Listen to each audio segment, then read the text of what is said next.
Hey, yeah, so this is going to be commentary for the 28th chapter of my book, Metadimensional, which you can find on Kindle or listen to for free on Google Play, and the links are in the description.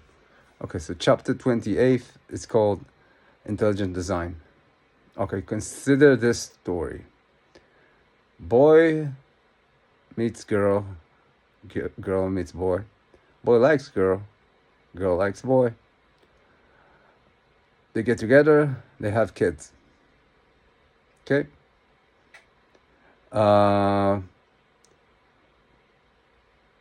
So if you're a physicalist, how do you interpret this?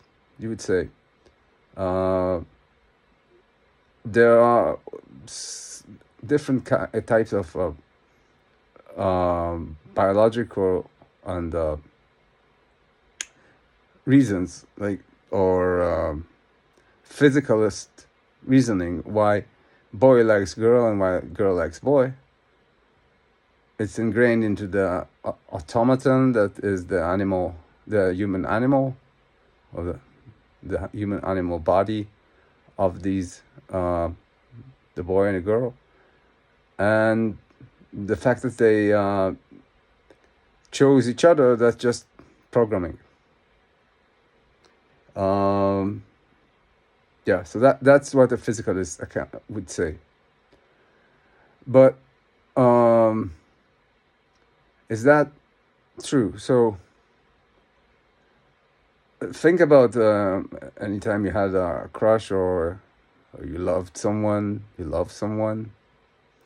Tell me if it feels like you were just coming along for the ride, whether your experience didn't matter, whether it was just like, whether you felt it or didn't feel it, didn't change anything in how things turned out. I think that's wrong, completely wrong. It's all about how you feel. It's all about experiential aspects, and almost all, a lot about that.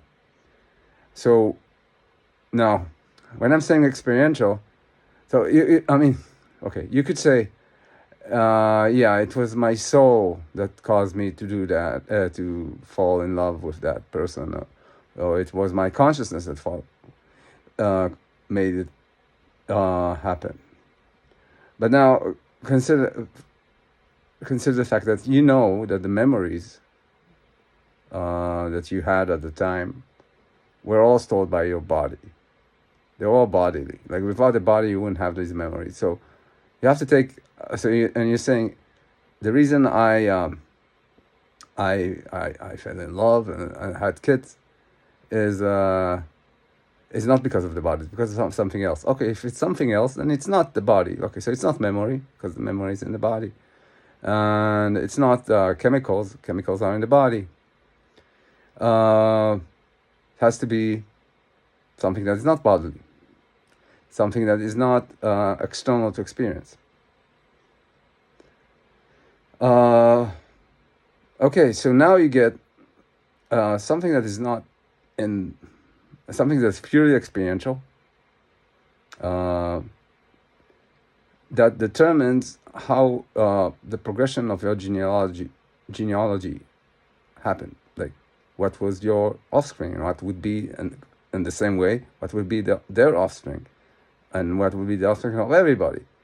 So you get, if you reject that it's all pure physicalism, then you get to the understanding that, well, evolution, at least as far as you know, for the humankind, is driven by experiential concerns, which are not bodily, which are not biological, not physical. Maybe they're inspired by them, but they're not defined by them. It cannot be reduced by them, to them. Okay, so you have basically evolution driven by something that is not non-physical, non-physicalist. So what could it be that drives it? So you could say it's the will. But the will is like randomness, kind of, but when you feel attraction to someone, it's not like 1 minute you like this and another minute is like that. It's persistent. So that's not randomness, right? So you're looking for trends. And where would you find trends? Well, check a few chapters back, I described the experiential scape, which is the sum total of all experiential movements that your dimension of experience has perceived and will perceive. So this is experiential movements outside of time, and they are equally applicable to time in its entirety. So what that means is that your attraction to this or that person is decided by or is governed or is inspired by knowledge from that is outside of time. That means that it's outside of it's not in the now. It's not knowledge. It's knowledge in the past, knowledge in the future. It's the eternal knowledge of experiential agents as such. So, and this is driving evolution. Now you say, okay, that's just a small thing. Now consider the theory. The theory doesn't argue that experience just affects just a small portion of that are, let's say, in topics of love. Experience, according to this theory, experience drives time, like it mobilizes time. It is the thing that decides what are the laws of nature, and it breaches the laws of nature consistently through metatemporal evolution. I made videos about that in the previous chapters. So now you have something that is determining everything about reality according to what experience wants. And so, and this is the thing that basically produces our entire reality. Not just who we pick to have kids with, but the laws of nature, the color of the sun, the color of the ground, the fact that we are standing on a plane and there's gravity rather than we all floating, and on and on. That's what I call experiential selection.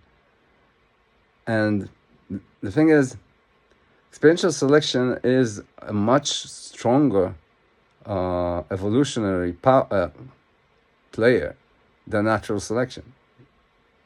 According to this theory, it has to be. So, and this player, there is intelligence in it.